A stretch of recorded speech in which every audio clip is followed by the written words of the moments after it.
Welcome back to Savannah's Kitchen. I'm Savannah, this is my kitchen, and today I'm going to be showing you my pasta bolognese recipe. I am so excited. This is one of my favorite recipes of all time, and I just wanted to share it with you guys. We're going to be making this pasta recipe using these ingredients right here, so let's get started.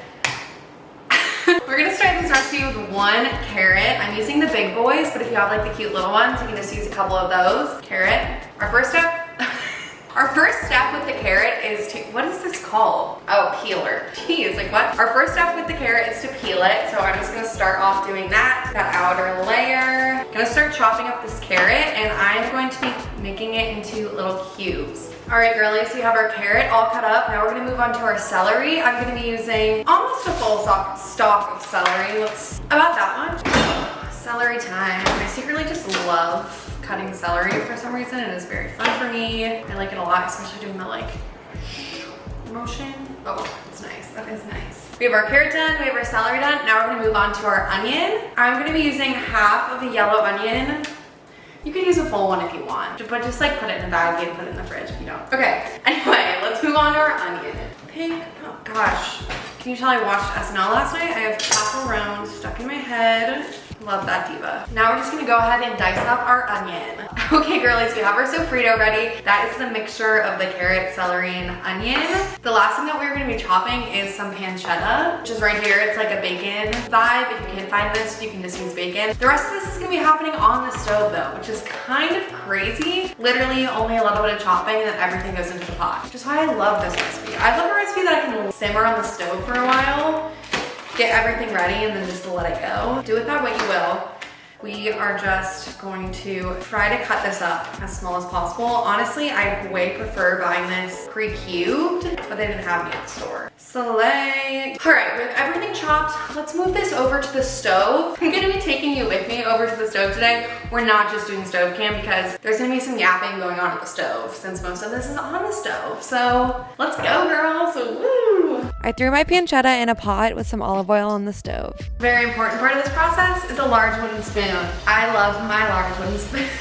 This is starting to make some sizzle noise, as you can hear. Giving it a little mix, just letting that girl go. Period. We're really just trying to get this to crisp up as much as possible, but not burn because girl is staying in the pot for a while. So we just need to get her a little crispy, a little yummy, and then we can throw in the rest of our ingredients.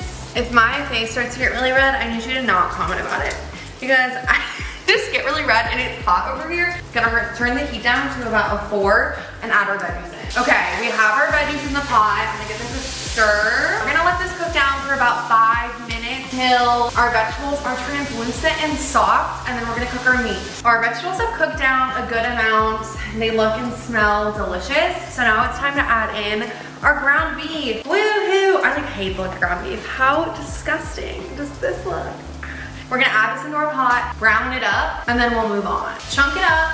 You want to make sure you're getting all that crumb down the bottom of the pan. Ow, I just touched the pot. Ow. No, look. I helped Savannah cook.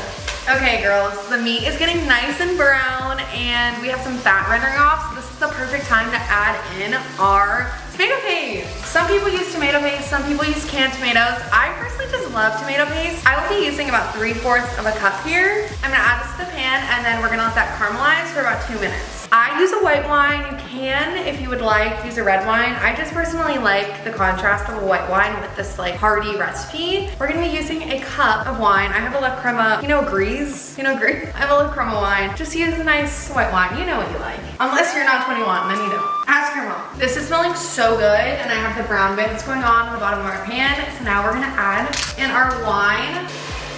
Now you just want to scrape the pan to get those brown bits. I'm gonna do a little bit of seasoning. We're gonna do salt and pepper.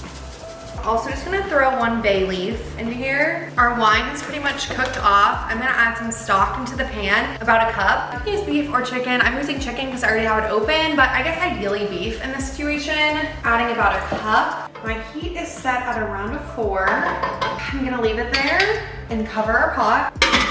And we are gonna let this simmer for about 2 hours. I'll see you in a while.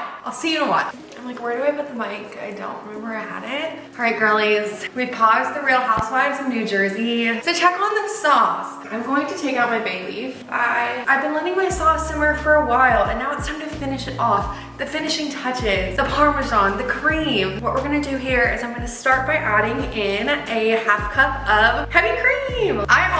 This might be controversial. I don't know if this is. I like to add a little bit of lemon. Okay, clock it. Shut up. A little bit of lemon. My Parmesan cheese.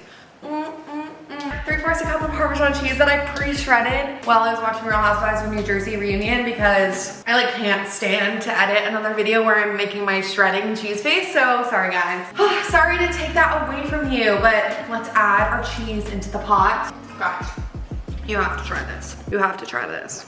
This is literally my favorite pasta sauce ever. I'm gonna put some pasta on the stove, and you can use whatever kind of pasta. Swirly, long, swirly or long. Those are the only two options. I'm gonna put some pasta on the stove, top it with the sauce, and then we'll feed it to Zach. I'll see you for the taste test. All right guys, we have our finished pasta right here. Zach, what do you think? Smell test? It looks great. Smells like rich broth. Smells like rich. Smells rich. Fire. So good. Thanks. I use the squiggly noodles. Oh. Yeah, squiggly noodles are yummy. Oh, you love those. Fire. You lick the mic. Boom! Boom! Boom! Boom! Boom! 5 booms? 5 booms. Wow. Yeah, 5 booms. Any last words? Boom. Okay, bye. That's a boom. That's a boom.